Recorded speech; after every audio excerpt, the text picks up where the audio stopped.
Y'all know how it is when you open that old cosmic portal and take a peek at the multiverse. You never quite know what you're gonna find. Well, I reckon tonight we got us a whole smorgasbord of strange tales, so strap in tight, folk. First off, let me tell y'all about a sight that's been ruffling feathers across the multiverse, the Great Plumage Parade.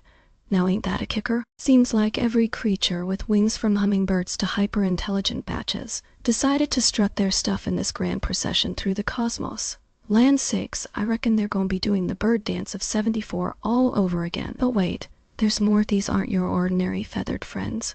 Oh no, these birds are made of stardust and moonbeams. Now that was definitely a sight for Sora, but I reckon we should also take a moment to appreciate the more mysterious corners of our multiverse. You know how it is one day you're sipping tea with old Mr. Frogbottom, and the next you're diving headfirst into a cosmic puzzle box that defies all logic. Well, y'all, I reckon we got us such a mystery tonight.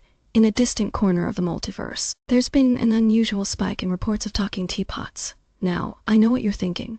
Victoria VoX's Sutter, are you telling me them old-timey jokesters have finally gotten smart enough to talk? Well, my dear listeners, that ain't it at all. These teapots aren't speaking in riddles or reciting poetry. No, siree. They're discussing the weather patterns on their home planet Pluto. And if that isn't the strangest thing you've ever heard, I don't know what is, but we ain't done yet, y'all. We still have one more tale to spin before we wrap up tonight's broadcast. Now, I reckon you might think you've seen it all. But trust me when I say this next story is sweeter than a peach in July. Are you ready? In a small town, tucked away in the farthest reaches of the multiverse, a group of intrepid explorers stumbled upon an enchanted garden that blooms every few millennia. But this ain't no ordinary garden. Oh no, my dear listeners. These flowers don't just smell sweet, they also have the power to transform anyone who sniffs them into their most authentic selves. And guess what? They found it! These explorers were transformed right before our very eyes. One moment they were a bunch of ragtag spacefarers, and the next they were the embodiment of all that is good and pure in the cosmos. Now, if that isn't the stuff of dreams, I don't know what is.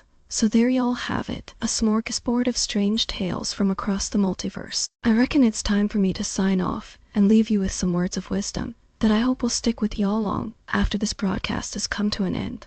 Truth don't need permission, it just needs a voice. And as long as we got folks like you listening, our voices will be heard across the cosmos. I'm Victoria VoX's Sutter, signing off for now, but always on standby, ready to spin more fantasies from the threads of reality. Stay tuned for more strange tales coming your way on WGAI 13 Tame Playground, where truth ain't just permissioned, it's celebrated.